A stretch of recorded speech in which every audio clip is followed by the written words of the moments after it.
The radio crackled with static, then silence. That was how it started. 3 seconds of dead air that made every operator in the Tactical Operations Center lean forward in their chairs. Captain Reeves pressed 2 fingers against his headset, eyes narrowing at the digital map where a single blue marker blinked alone in a valley that wasn't supposed to have anyone alive in it anymore. The mountains there didn't have names on any map, just elevation numbers that made pilots shake their heads. 37,000 feet of granite and ice on one side, thermals that could flip an aircraft like a coin on the other, and in between, a corridor so narrow the locals called it the Needle's Eye. No GPS reliable enough, no margin for error. The major had been clear in the morning briefing. Nobody flies there. Not today, not ever. Yet someone was flying there now. Reeves glanced at the mission log.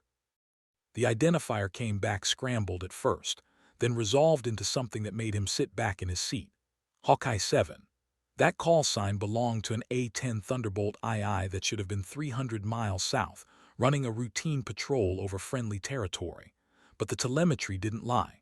The jet was screaming through the Needle's Eye at 400 knots, alone, no wingman, no authorization. Worse, there was no distress signal. Whoever was flying that plane had gone dark deliberately. Reeves reached for the command line, but Major Andras was already standing behind him, her jaw tight, staring at the screen like it had personally insulted her. She was a woman built from cold efficiency and 22 years of saying no to bad ideas. She'd flown Apache in 3 wars, lost half her squadron in one, and never forgiven herself for the half that survived. Her reputation was legend. Her empathy was non-existent. Who authorized this? She asked, her voice low enough to freeze nitrogen. Nobody answered. The operations floor was silent except for the hum of servers and the faint scratch of someone's pen against a notepad. Reeves swallowed. "Ma'am, the pilot. It's Captain Marin Kovac." The major's expression didn't change, but something in her posture did. Just a flicker, a hesitation. She stared at the screen where the blue dot moved deeper into the mountains, into a place where radar went to die and rescue choppers couldn't reach. "Kovac," she repeated, as if tasting the name. Then she turned on her heel and walked toward the situation room. "Get her on comms, now." But the radio stayed silent. And in the mountains, Marin Kovac was already too far gone to hear them calling her back. The A-10 Warthog wasn't a beautiful aircraft. It was a flying gun with wings bolted on as an afterthought, ugly and slow, and built around a rotary cannon that could shred tanks into confetti.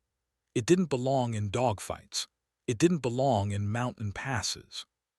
But Kovac flew it like it was an extension of her own spine, rolling the jet 15 degrees to slip between 2 granite towers that rose like the teeth of a sleeping god.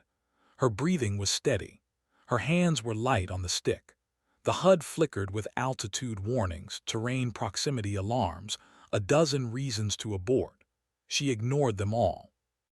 Below her, the valley floor was a river of shadow and stone, winding east toward a coordinate set she'd memorized 3 days ago when the mission brief had landed on her desk with the word classified stamped across it in red.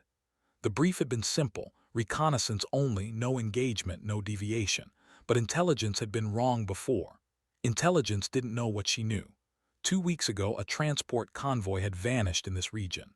14 soldiers. No bodies recovered. No wreckage found. The official report called it an ambush. A total loss, case closed. But Kovac had served with the convoy's lead driver, a staff sergeant named Isla Rivet who'd once dragged Kovac out of a burning Humvee in Kandahar and never mentioned it again. Rivet didn't leave traces. She left signals. And 3 days ago, a shepherd near the Pakistani border had sold a photo to a journalist. A photo of a piece of fabric caught on a tree branch, olive drab, with a unit patch still visible. Kovac had seen that photo. She'd memorized the coordinates. And then she'd filed a flight plan that would take her nowhere near them. The Needle's Eye wasn't on her route, but it was the only way in. She checked her fuel gauge. 30 minutes, maybe less if she had to punch it.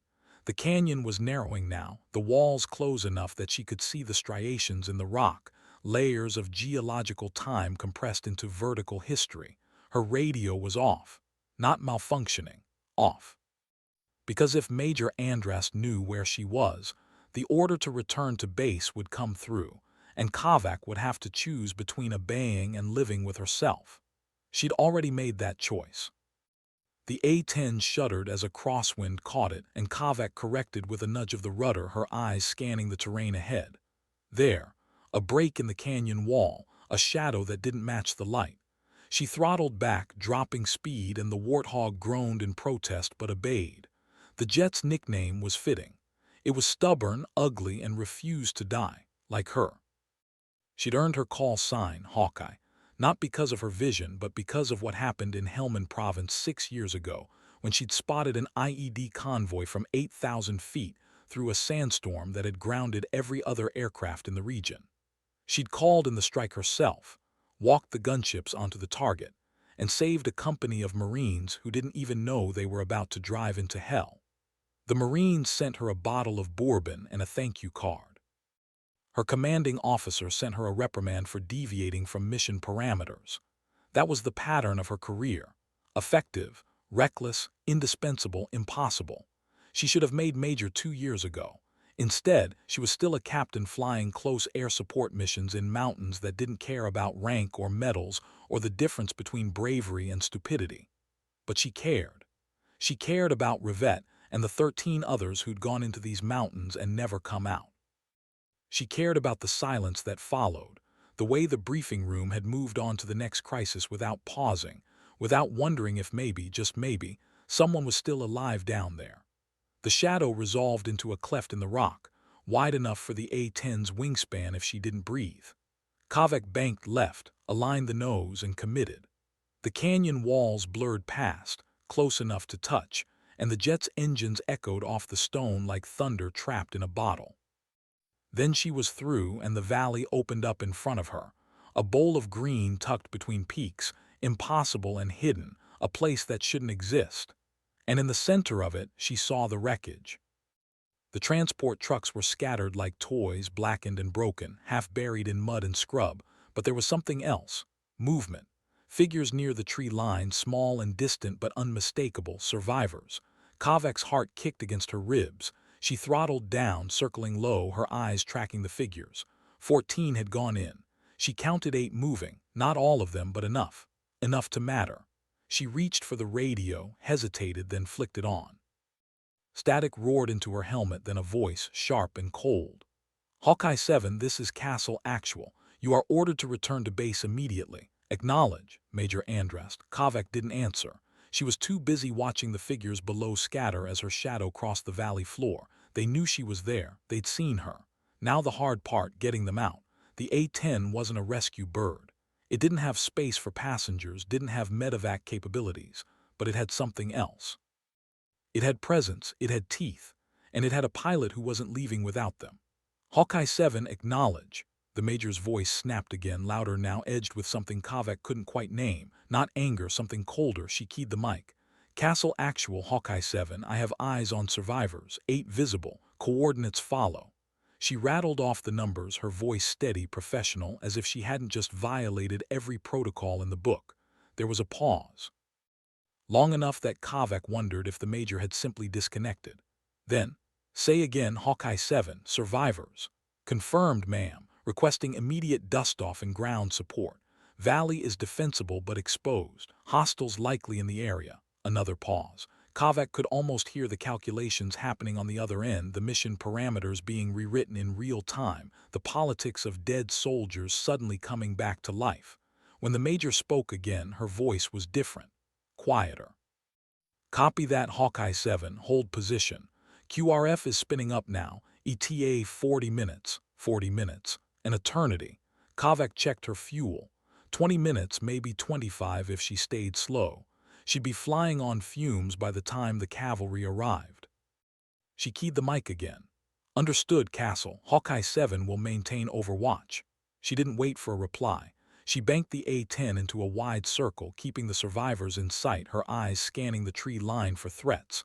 The mountains watched her, silent and indifferent, and the sky above was the kind of blue that made you forget the world had edges. Below, one of the figures waved. Just a small gesture, an arm raised against the sun. Kavak didn't wave back. She couldn't. But she dipped the A-10's wing. just a fraction, an acknowledgement between people who understood what it meant to be forgotten.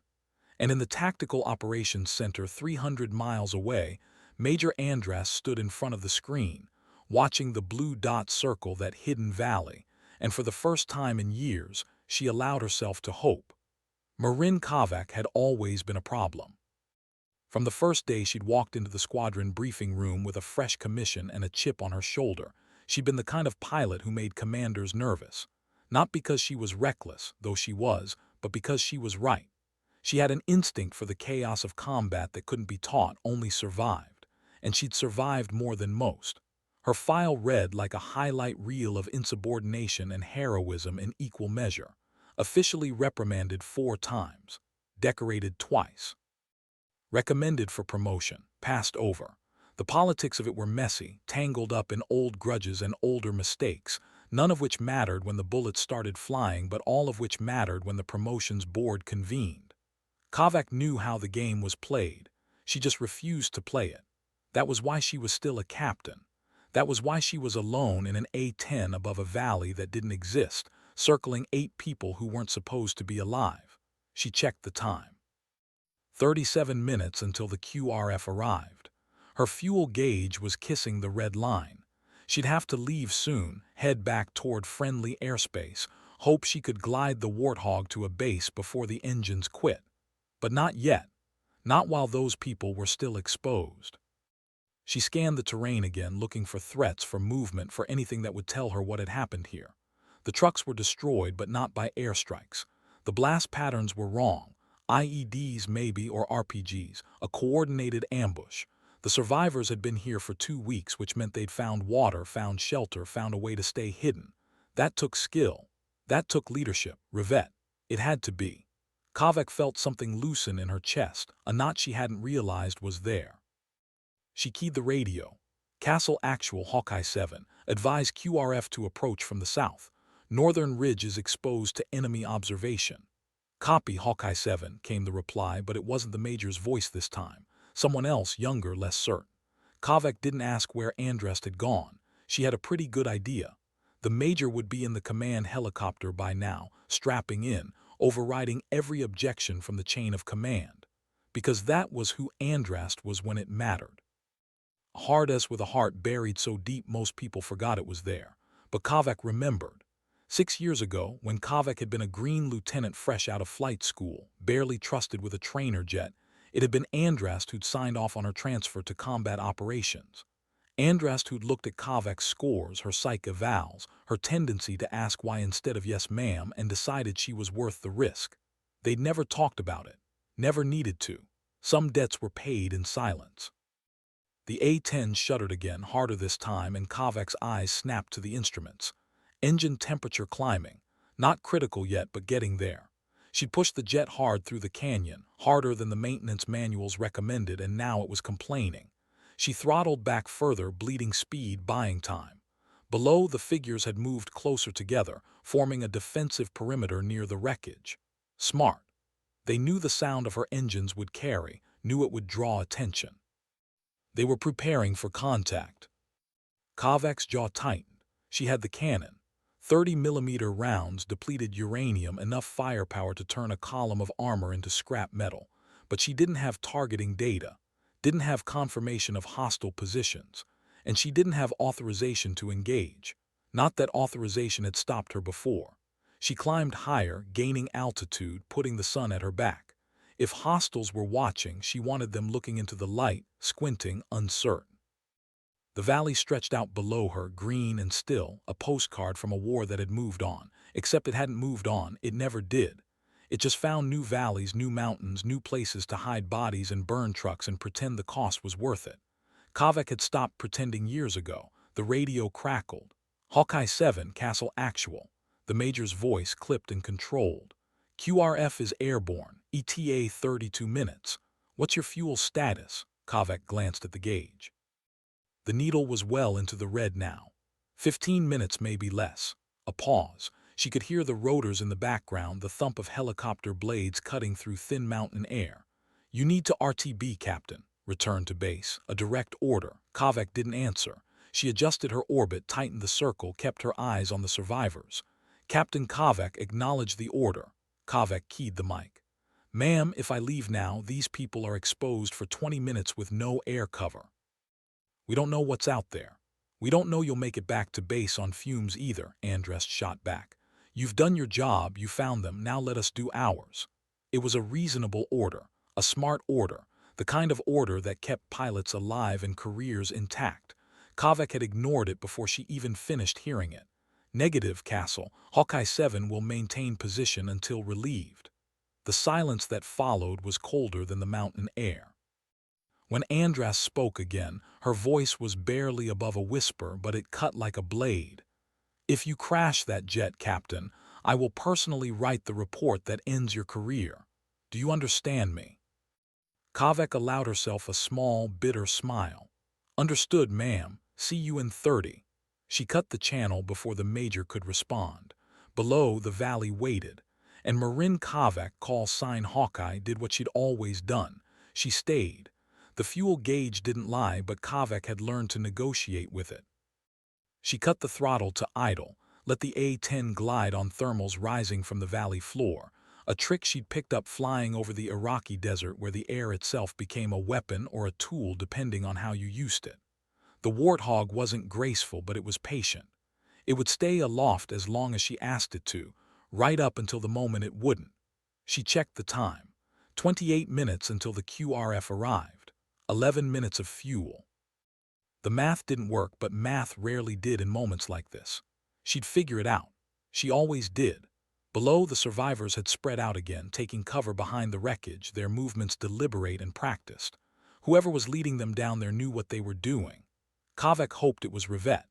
Hoped the staff sergeant had kept them alive through 2 weeks of cold nights and uncertain days, rationing water, avoiding patrols, waiting for a rescue that command had already written off.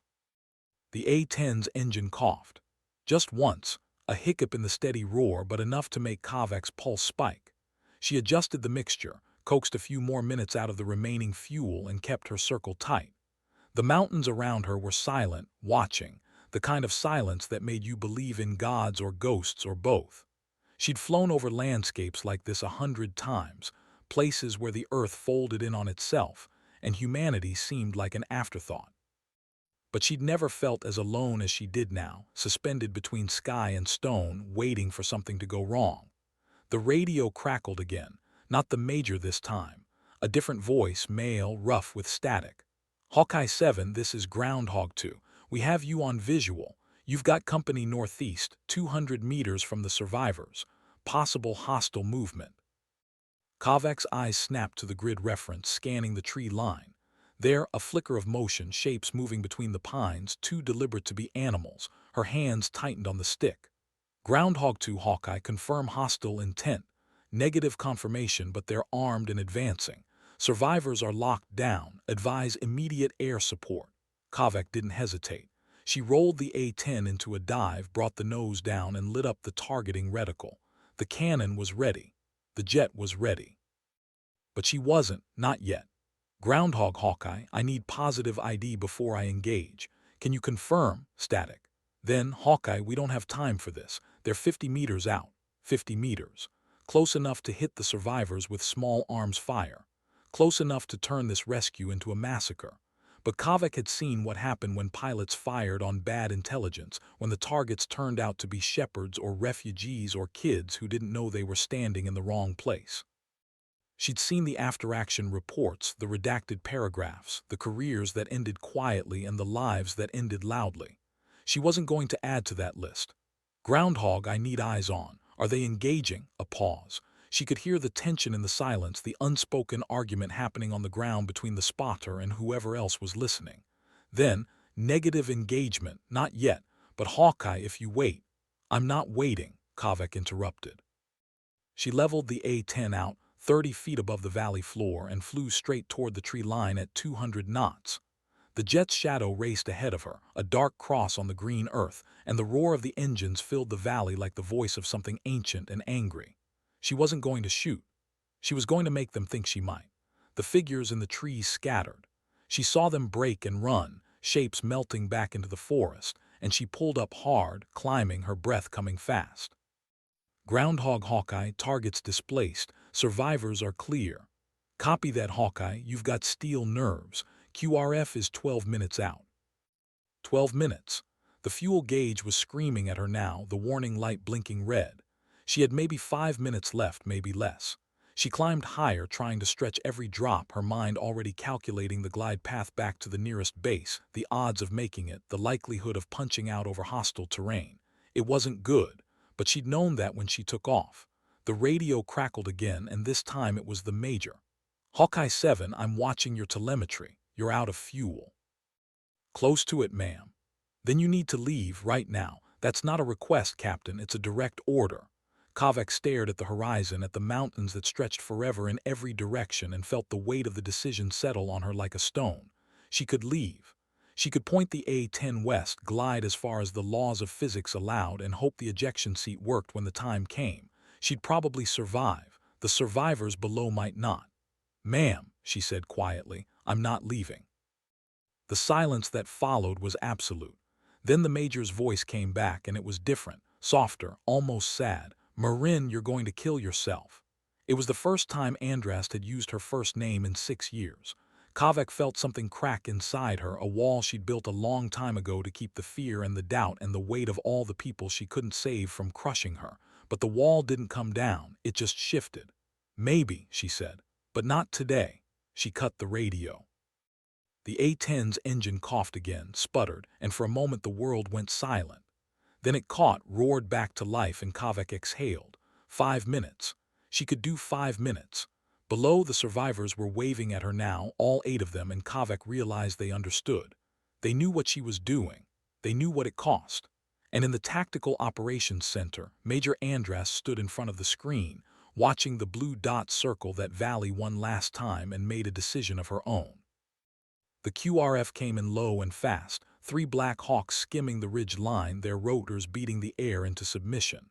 Kavek saw them before she heard them, black shapes against the mountains, and felt the tension in her chest ease just a fraction. She keyed the radio. Castle Actual, Hawkeye 7. QRF has arrived, I'm RTB. Negative, Hawkeye. The Major's voice was calm now, almost gentle.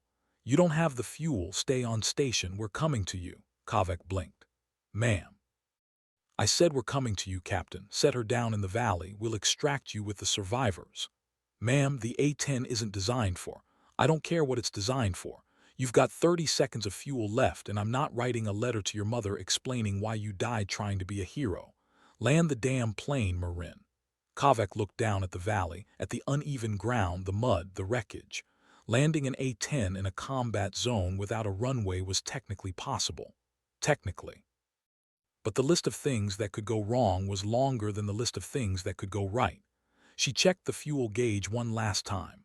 The needle was buried in the red, the engine sputtering. The Major was right. She didn't have a choice. Copy that, Castle. Hawkeye 7 is landing.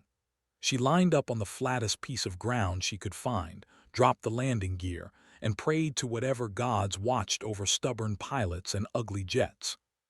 The A-10 hit hard, bounced, hit again, and skidded through the mud in a spray of earth and grass. The nose dipped, the tail rose, and for a moment Kavek thought the jet was going to flip, but it didn't. It shuddered to a stop, engines whining, and Kavek sat there in the cockpit, hands still on the stick, breathing hard. The radio crackled. Hawkeye 7, Castle Actual, confirm status. Kavek keyed the mic, her voice shaking. I'm down, I'm okay. Copy that, the Major said, and there was something in her voice that sounded almost like relief. Stay in the cockpit, we're coming to you. The Black Hawks landed in a storm of dust and noise, disgorging medics and soldiers who moved toward the survivors with the kind of efficiency that came from doing this 1,000 times before. Kavek popped the canopy and climbed out, her legs unsteady, her flight suit soaked with sweat. The air was cold and thin and tasted like freedom. One of the survivors broke away from the group and jogged toward her, moving stiffly, favoring her left side. Staff Sergeant Isla Rivette, thinner than Kavek remembered, her face lined with exhaustion and dirt, but alive, unmistakably alive. Rivette stopped a few feet away, looked at Kavek, then at the A-10, then back at Kavek. You flew that thing through the needle's eye? Kavek shrugged. Seemed like a good idea at the time.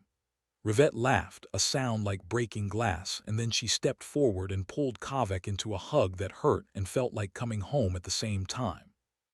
"You're insane," Rivette said into her shoulder. "Completely insane." "Yeah," Kavek said, "I know." They stood there for a moment, two soldiers who'd survived things they weren't supposed to survive, and then Rivette stepped back, wiping her eyes. "Thank you," she said quietly. Kavek nodded. She didn't trust herself to speak. The Major's helicopter touched down behind them and Andrast climbed out, moving quickly despite the thin air. She walked straight to Kavek, stopped, and for a long moment just looked at her. Then she held out her hand. "Hell of a thing you did today, Captain." Kavek took the hand, shook it. "Just doing my job, ma'am." "No," Andress said. "You did a lot more than that." She turned to the medics. "Get these people loaded. We're wheels up in 5. The medics moved quickly, guiding the survivors toward the helicopters, and Kavek watched them go, feeling the adrenaline drain out of her, leaving exhaustion in its wake. The Major touched her shoulder. "You know you're going to get court-martialed for this, right?" Kavek smiled. "Probably. And you're going to get a medal too, I'll make sure of it." "I'd rather have the promotion." Andrast's expression didn't change, but something flickered in her eyes. "We'll see what we can do." The flight back to base was quiet. Kavek sat in the cargo bay of one of the Black Hawks, wedged between Rivette and another survivor, watching the mountains slide past below. The A-10 had been left in the valley, too damaged and too empty to fly out, and Kavek felt a pang of loss looking back at it. That ugly, stubborn jet had saved her life more times than she could count. Now it was just wreckage in a forgotten valley, one more piece of debris in a war that never ended. Rivette leaned close, her voice barely audible over the rotors. "What you did back there? How did you even find us?" Kavek hesitated. She could tell the truth that she'd broken protocol, followed a hunch, disobeyed orders, or she could keep it simple. "I wasn't looking," she said. "I just didn't stop." Rivette nodded, understanding in her eyes, and didn't ask again. The base appeared on the horizon, a sprawl of tents and runways carved out of the desert, and the helicopter began its descent.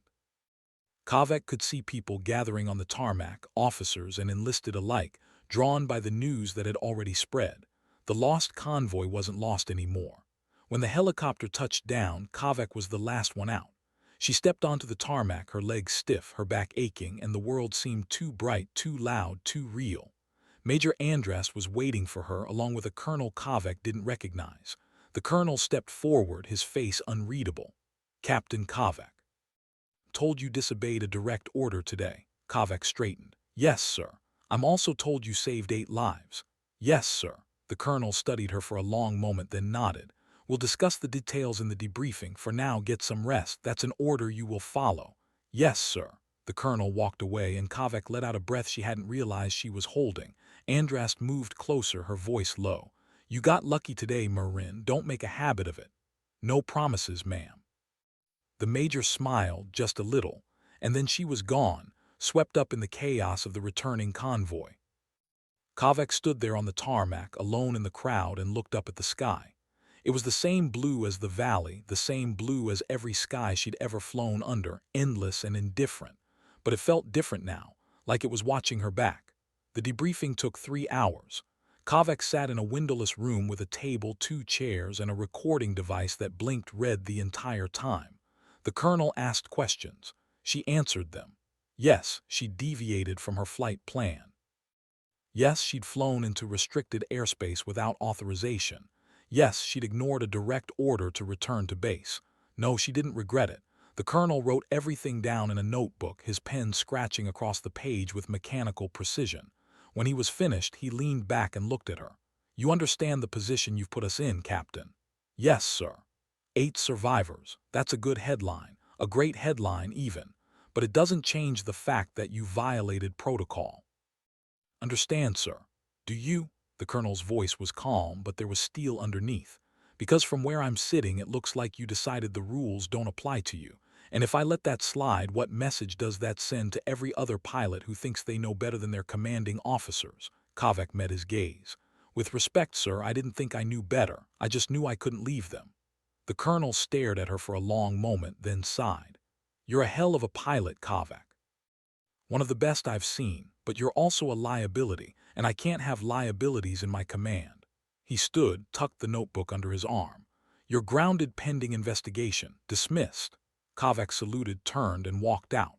The hallway was empty, the fluorescent lights buzzing overhead, and she felt the weight of the day settle on her like a wet blanket. Grounded. She'd expected it, but it still stung. Outside, the sun was setting, painting the desert in shades of orange and red.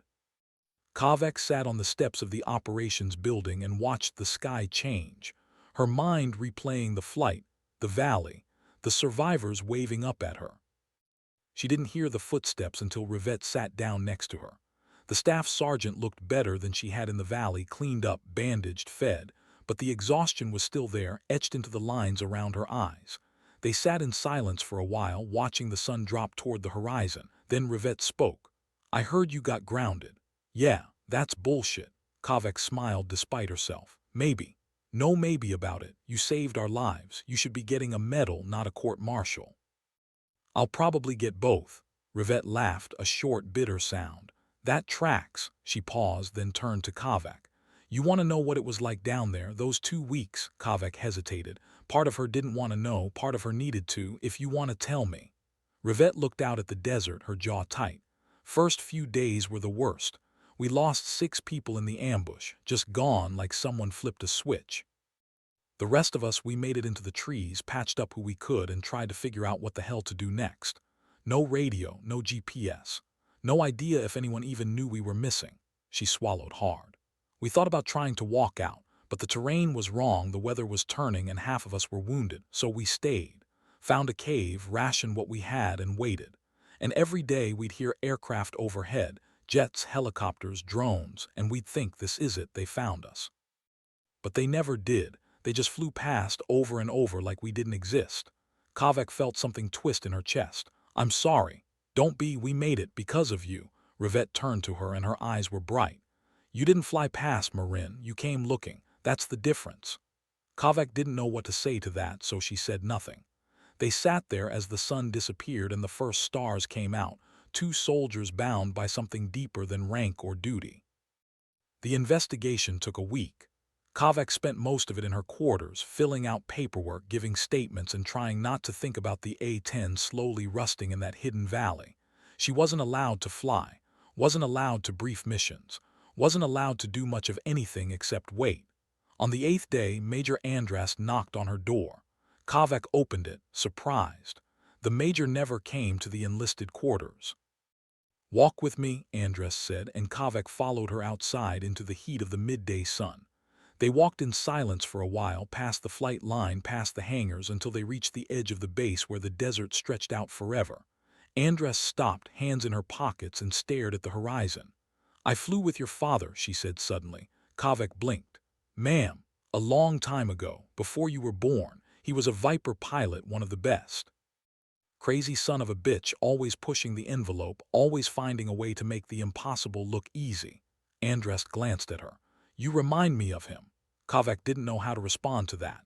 Her father had died when she was 8, his F-16 going down over the Atlantic during a training exercise. She barely remembered him, just fragments, a voice, a smile, the smell of jet fuel on his flight suit. "He would have been proud of you," Andras continued. "What you did in that valley. That took guts. It also took skill and luck and a kind of recklessness that gets people killed more often than it saves them. But it worked. This time." She turned to face Kavek fully. "The colonel wants to ground you permanently. Discharge you maybe, make an example." Kavek's stomach dropped. "And you?" "I told him if he does that, he'll have my resignation on his desk the same day." Kavek stared at her. "Ma'am, you can't." "I can and I did," Andras interrupted. "Because you're worth fighting for, Captain. You're exactly the kind of pilot we need, even if you're also the kind that gives commanders ulcers." She pulled a folded piece of paper from her pocket and handed it to Kavek. Kavek unfolded it. It was an official memo signed by the colonel. Her hands shook as she read it. The investigation had been closed. No court-martial, no discharge. Instead, a formal reprimand permanently in her file and a recommendation for a Bronze Star with valor.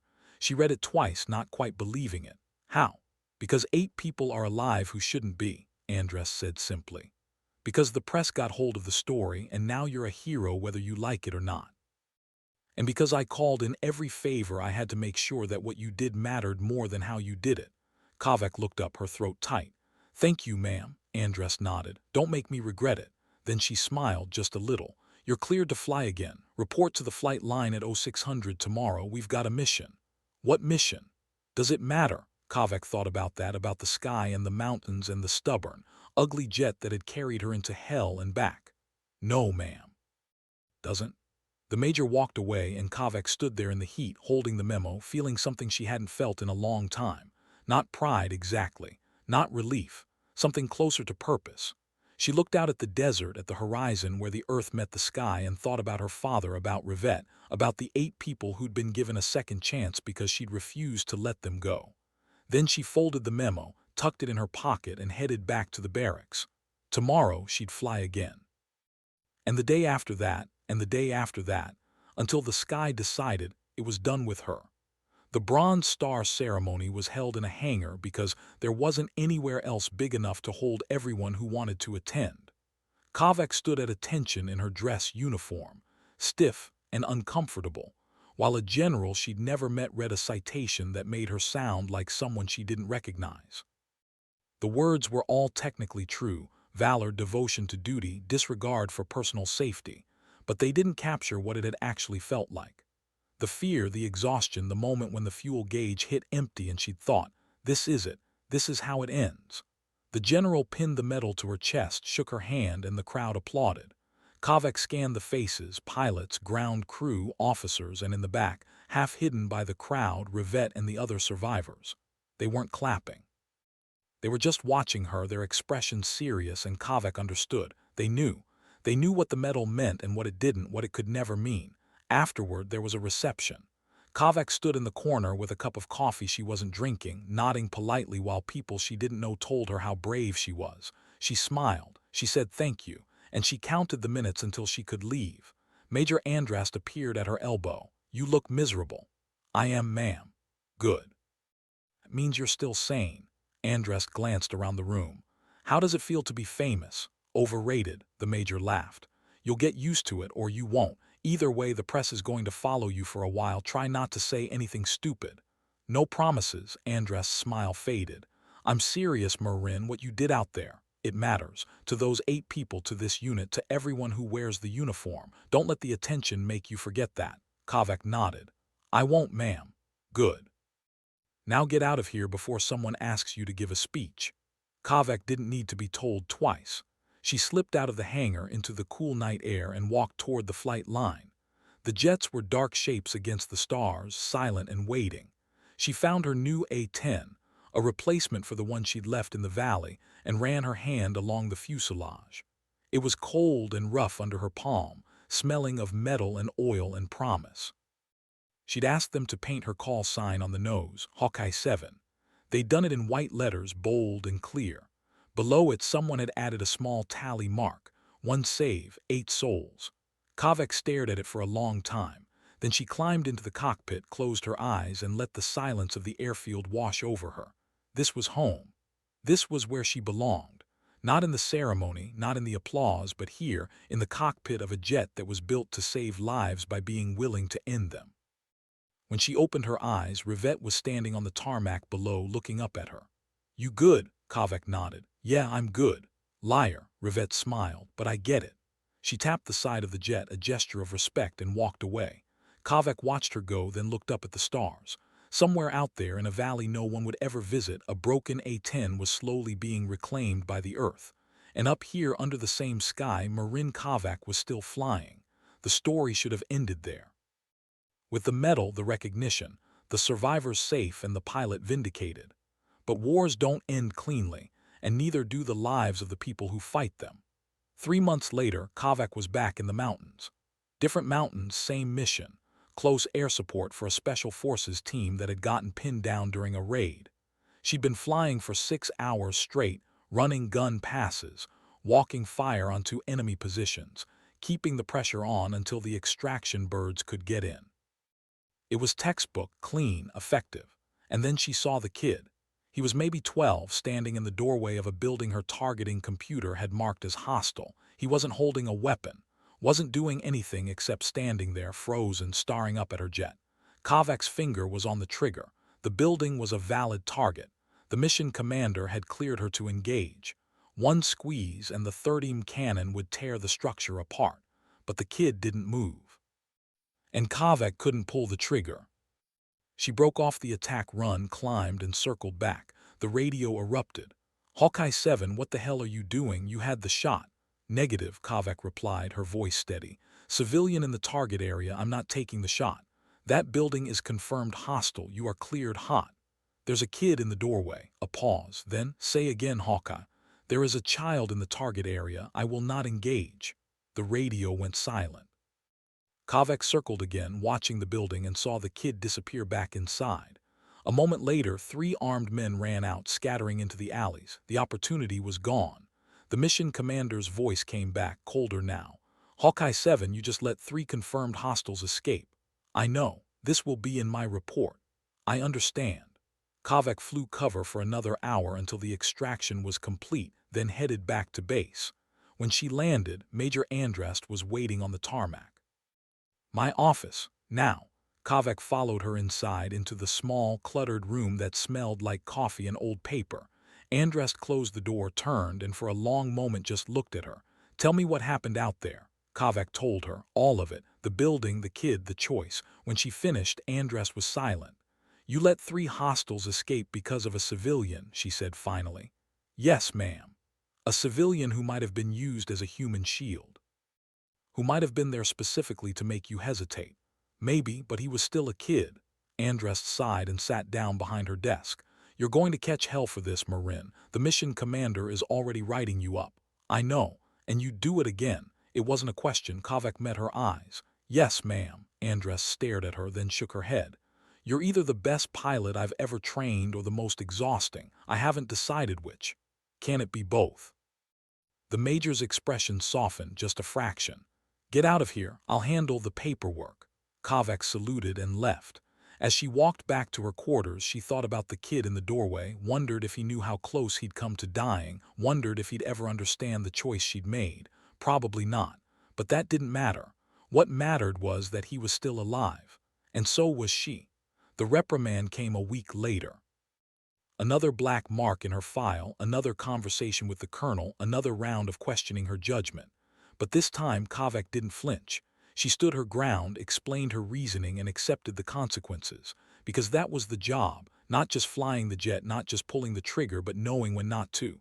That night Rivette found her in the mess hall. "Heard you're in trouble again." "What else is new?" Rivette sat down across from her. "You did the right thing." "You don't know that." "Yeah, I do, because I know you, and you don't shoot kids." Kavak pushed her tray away. "The guys on the ground don't see it that way. They think I put them at risk." "Maybe you did, or maybe you saved some kid's life and his family's and kept us from becoming the thing we're supposed to be fighting against." Rivette leaned forward. "You can't save everyone, Marin, but that doesn't mean you stop trying." Kavak looked at her, at the scars on her face and the weariness in her eyes, and felt something settle in her chest. "Thanks, Isla. Anytime." They sat there in comfortable silence, 2 people who'd seen too much and somehow kept going anyway. And outside, the desert wind blew across the runway, carrying the scent of dust and jet fuel and endless sky. The months blurred together. Missions stacked on missions, each one a variation on the same theme: fly, fight, survive. Kavak logged more hours in the A-10 than anyone else in the squadron. Not because she was assigned them, but because she volunteered. She couldn't sit still, couldn't stay grounded. The cockpit was the only place that made sense, the only place where the choices were clear and the consequences immediate. On the ground, everything was complicated. Politics, protocol, the weight of decisions that couldn't be undone. But in the air, it was simple: keep your people alive, bring the jet home. Do it again tomorrow. Her reputation grew. Pilots talked about her the way they talked about legends, with a mix of admiration and disbelief. They called her reckless, fearless, crazy. They said she flew like the jet was part of her, like she could see things other pilots couldn't. Some of it was true, most of it was exaggeration. But Kavak didn't correct them. Let them believe what they wanted. As long as she could keep flying, the rest didn't matter. Major Andrast watched her carefully. in briefings, in debriefings, in the rare quiet moments between missions. She saw what Kavek was doing, using the missions to outrun something, to bury herself in the work so she didn't have to think about what came after. One evening she called Kavek into her office again. "Sit." Kavek sat. Andrest poured 2 cups of coffee, slid one across the desk. "How long have you been flying without a break?" "I took a break last month." "A 48-hour pass doesn't count." Kavek sipped the coffee. It was terrible, bitter and burnt, but she didn't complain. "I'm fine, ma'am." "You're running yourself into the ground." "I'm doing my job." "No," Andress said quietly. "You're hiding, and I've been there so I know what it looks like." Kavek set the cup down, her jaw tight. "With respect, ma'am, don't." Andress' voice cut through the protest. "Don't give me the professional runaround. I'm not your co-right now. I'm the person who's watched you become one of the best damn pilots in this unit and then start throwing yourself at missions like you've got something to prove." Kavek stared at the desk. "Maybe I do." "To who?" "The colonel, the mission commanders, yourself." Andress leaned back. "You saved 8 people, Marin. You've flown more successful missions than pilots with twice your experience. You've earned the respect of everyone in this unit. What more do you need?" "I don't know," Kavek admitted, and the honesty of it surprised her. I can't stop. Because if I stop, I'll have to think about all the people I didn't save, the convoys I didn't find, the calls I didn't answer." Andras was quiet for a long time. Then she said, "You know what my therapist told me after Helmand?" Kavek looked up, surprised. Andras never talked about Helmand. "She said I was carrying bodies that weren't mine to carry, that I was trying to make up for losses that couldn't be made up for because death doesn't balance out like that. You don't save one life to erase another. You just save the one in front of you and then you let yourself breathe." She met Kavek's eyes. "You need to let yourself breathe, Marin." Kavek felt her throat tight. "I don't know how." "Then learn, take a real break, go home, see your family, remember what you're fighting for." "And if I don't have anything to go home to," Andrast's expression softened, "then find something, because this job will take everything from you if you let it, and you're too good to lose." Kavek left the office feeling unbalanced, like the ground had shifted beneath her. She walked to the flight line and stood there in the dark, looking at the jets, at the sky, at the endless expanse of nothing that surrounded the base. Major Andress was right. She was running, but she didn't know how to stop, so she did what she always did. She went back to the barracks, got 4 hours of sleep, and showed up at the flight line at dawn ready to fly again. The next mission was supposed to be routine. Supply run, no hostiles expected, low risk. Kavek almost turned it down. Then she saw the manifest, medical supplies for a forward operating base that had been cut off by bad weather. People needed them. She took the mission. The flight was smooth, the sky clear.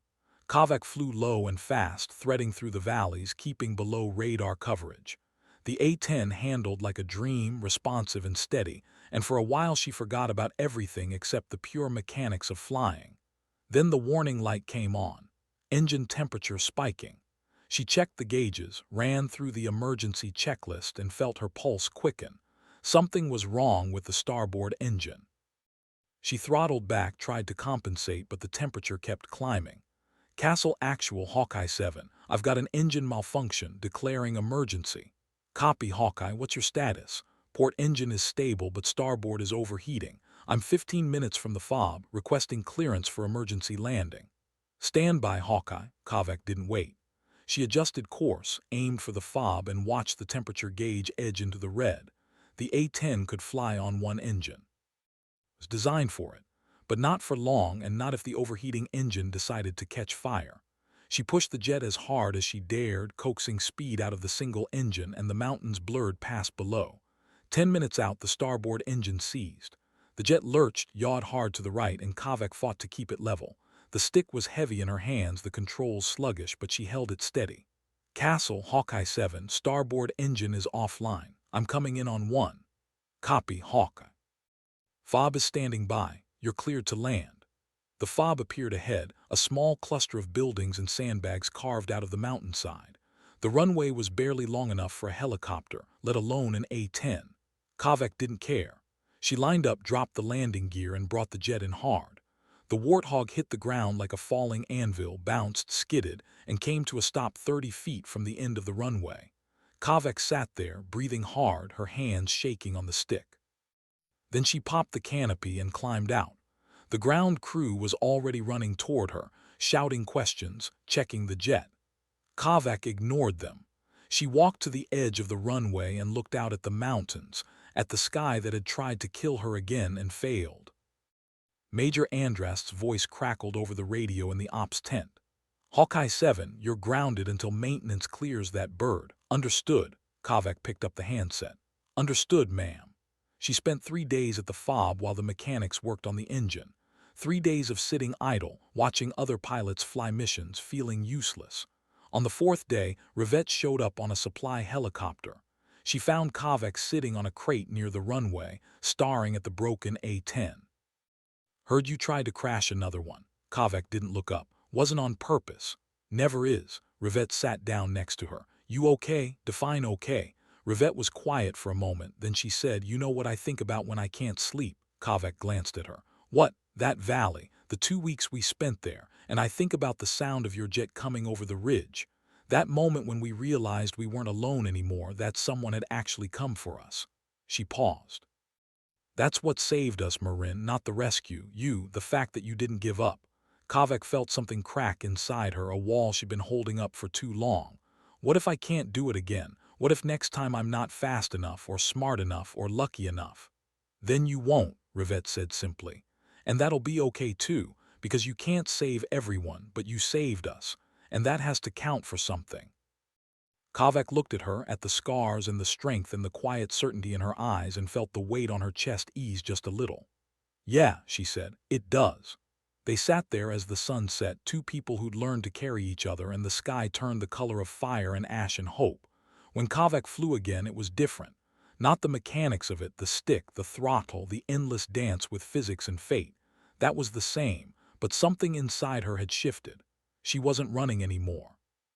She flew her missions with the same skill, the same intensity, but without the desperation. She made her calls with confidence, trusted her instincts, and when she came back to base, she let herself rest. Major Andrast noticed. You seem different, she said one day after a briefing. Different how? Lighter. Kavek thought about that. Maybe I am. The major smiled. Good, keep it that way. The promotion came 6 months later. Not to major, politics moved slowly, but to senior captain with a commendation for sustained excellence in combat operations. It wasn't the rank Kavek had wanted, but it was a step, and it meant the people who mattered were paying attention. The ceremony was small, just the squadron and a few officers. When the colonel pinned the new insignia on her uniform, he leaned close and said, "Don't make me regret this." Kavek smiled. "No promises, sir." Afterward, Andrest pulled her aside. "You've earned this, Marin, more than earned it, but there's something else you should know. Ma'am, I'm putting you in for a promotion to major, not now but soon. You've got the experience, the record, and the respect of your peers. It's time." Kavek stared at her. "You serious? I don't joke about promotions." Andrast's expression was stern, but her eyes were warm. "You've proven you can fly, Marin, now prove you can lead." Kavek didn't know what to say, so she just nodded. "Thank you, ma'am." "Thank me, earn it." And Kavek did. She flew, she led. She trained the new pilots, passed on the lessons she'd learned in blood and sweat and fear. She taught them to trust the jet, to trust themselves, and to know when to break the rules and when to follow them. She became the pilot others looked up to, the one they wanted on their wing when things went bad. And slowly, carefully, she let herself believe that maybe she'd found what she'd been looking for all along. Not redemption, not glory, just purpose. The war didn't end. Wars never do, not really. They just shift, change shape, find new mountains and new valleys to devour. But Kavek kept flying. Through the heat and the cold, the fear and the fire, the losses and the victories. She flew because it was what she knew, what she was good at, what mattered.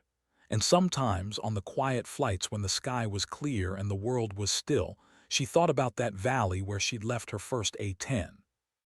She wondered if it was still there, slowly rusting, a monument to a day when everything could have gone wrong but didn't. She wondered if the mountains remembered her, if the survivors still thought about the sound of her engines echoing off the canyon walls. Probably not.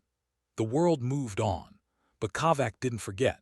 She carried it with her, every mission, every flight, every time she climbed into the cockpit and pointed the nose toward the horizon. She carried the weight of the people she'd saved and the people she hadn't, the choices she'd made and the ones she'd live with forever. And she flew, because that was who Marin Kovac was, not a hero, not a legend, just a pilot who refused to give up no matter how hard the sky tried to break her, and in the end that was enough.